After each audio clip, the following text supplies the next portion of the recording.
See kõik sai alguse 21 aastat tagasi väikesest perefirmast Jõgeval. Oli üks plats, kuhu külameestelt osteti vanametalli, mis omakorda müüdi soomlastele edasi. Lihtne. Ühel hetkel aga seisid väikese firma omanikud platsil ja vaatasid kokku kogutud metallihunnikut, mida soomlased enam endale ei tahtnud. Väike perefirma pandi valiku ette. Kas müüte firma meile või me pühime teid maa pealt ära? Seda laadi lootusetust seisust sai võimalikuks ühe Eesti suurima ja efektiivsema ettevõtte lugu, millel on oma kindel peategelane.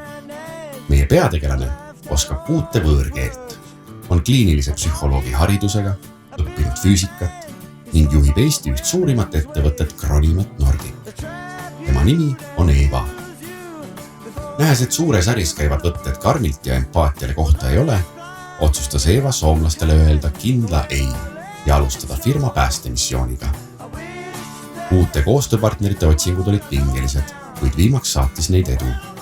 Olgu see siis õpitud oskus või loomulik talent, igatahes on Eeva Pedjaks suutnud juhtida firmat ülima efektiivsuse ja tarkusega, mille tulemuseks on tänaseks 330 miljonilise käibega vanametalli ringmajandusettevõte. Kronimetil on koostööpartnereid paljudes riikides üle maailma. Eestist juhitakse ka kontserni ettevõtteid Lätis ja Soomes. Kuigi firma kasvab mühinal, on Eeva ülesanne selle juures alati üks. Jääda iseendaks. Suure Eesti patrioodina püüab supernaine investeeringud alati Eestisse tuua. Ja tihti on see riskantne, kuid siiani on risk end ära tasunud.